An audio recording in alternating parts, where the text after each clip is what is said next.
Hello dear student, today we will be solving some more MCQ questions based on built-in functions of Python and data types and objects of Python. So let's start. In previous video we solved from question number 1 to 9. In this video we will be solving from 9 onwards. So question number 9, dash function is used to take any float point value from user during program runtime.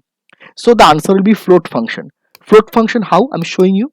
If you see like this, that if you just write the code x equal to float, after that input function, float function and input function, and then you write enter number, then if you press enter, then the sentence that you have written within the input function, the same sentence will be printed, will be shown on the monitor, and the mouse cursor will be blinking here, and it will wait for your input. You will get 7.9. If you give 7.9, it is the float point number, it is a decimal place number, and if you press enter, then 7.9 will be stored into x, and then if you print x, you will get 7.9. So float function along with input function helps to take float value from user during program runtime. Next question, that is question number 10. Dash function is used to find out the equivalent character or alphabet of a given ASCII value. So there is a concept, it is a very important concept. Please see that ASCII means American Standard Code for Information Interchange. That is the full form of ASCII. ASCII is a special value that is given to all the characters of the world.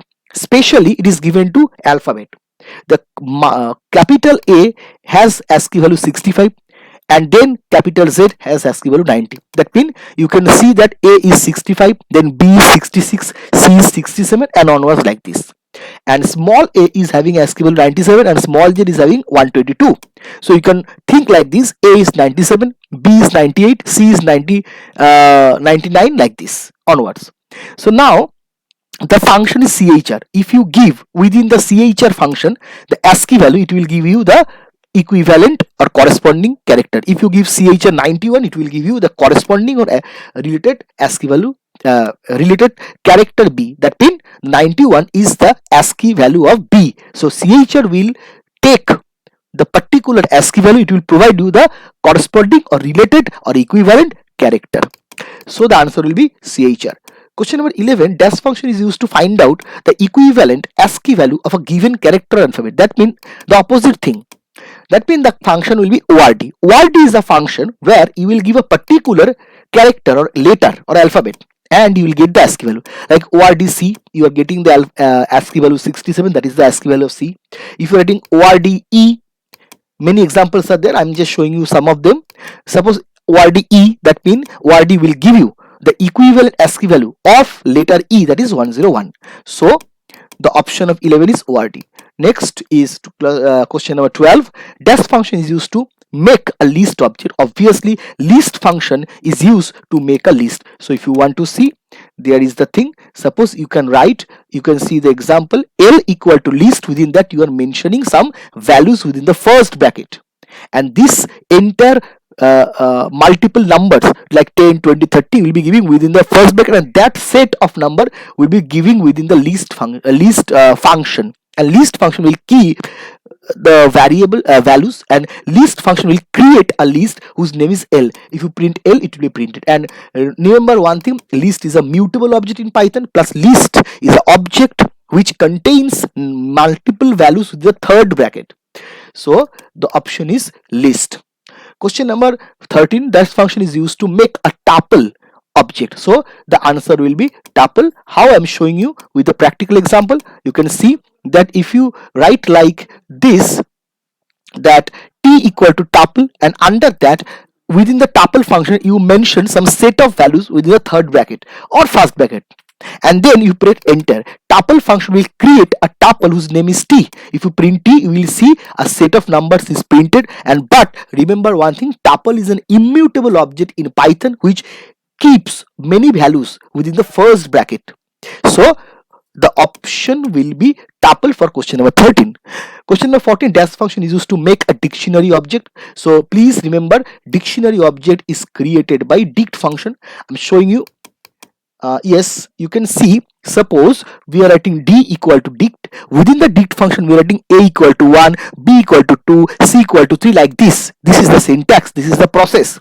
And then if you press enter, d will be created as dictionary. If you print d, you will see like this a dictionary is created. So let me tell you one thing, that a dictionary is an object where elements are kept within the second bracket, plus each element has two parts, left part of colon and right part of colon. Left part of colon is the key and right part of colon is the value.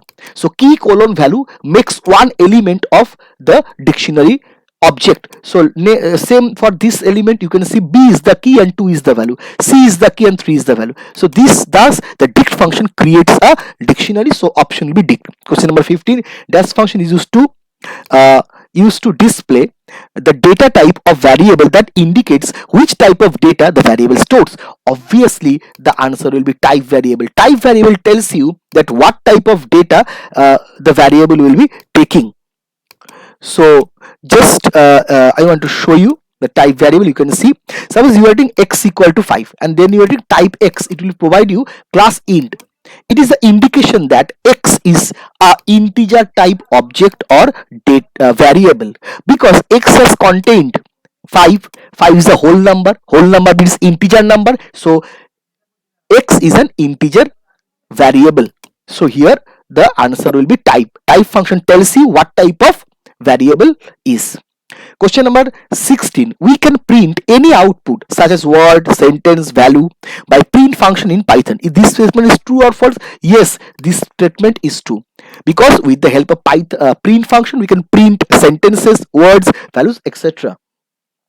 And next, question number 17, that is the given code x equal to 5, then x is a dash type of variable.